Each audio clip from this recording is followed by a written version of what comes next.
This was the first time I truly felt the fear of death. Stop. Zoom in. Soldier Boy. No, it's impossible. He died like 40 years ago. Look at his face. It's him.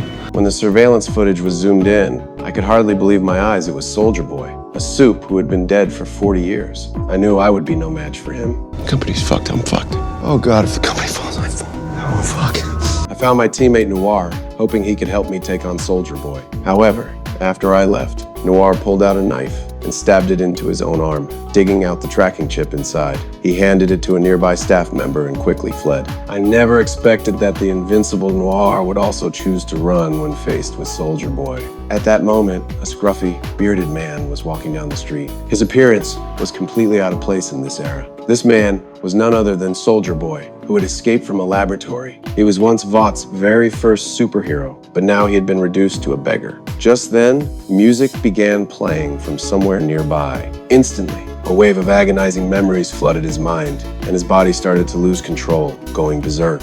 After the Russians captured Soldier Boy, they began conducting all kinds of human experiments on him. Every morning when he opened his eyes, they would force a barrage of bullets down his throat. Then they would use a welding torch on his windpipe, but no matter what methods they used, nothing could cause him any harm. They even pumped radioactive materials into his body. Yet, not only did this fail to kill him, it actually granted him a new superpower. He could now emit a small nuclear blast from his chest. Anyone hit by it would permanently lose their superpowers. If all the radiation stored in his body were to be released at once, the destructive force would be equivalent to a small nuclear bomb. He endured this excruciating torture for a full 40 years. When he recalled the inhuman abuse he had suffered, his body began to spiral out of control. What followed was a massive explosion. The blast killed dozens of people, and the scene was utterly horrific. A tall building was pierced straight through by his destructive chest blast. Butcher and the others deduced that this was Soldier Boy's doing, as the radiation levels at the scene had reached nearly 100 microsieverts. Butcher's team brought out their secret weapon, preparing to inject Temp V to temporarily become soups themselves. Meanwhile, Soldier Boy's former girlfriend, Crimson Countess,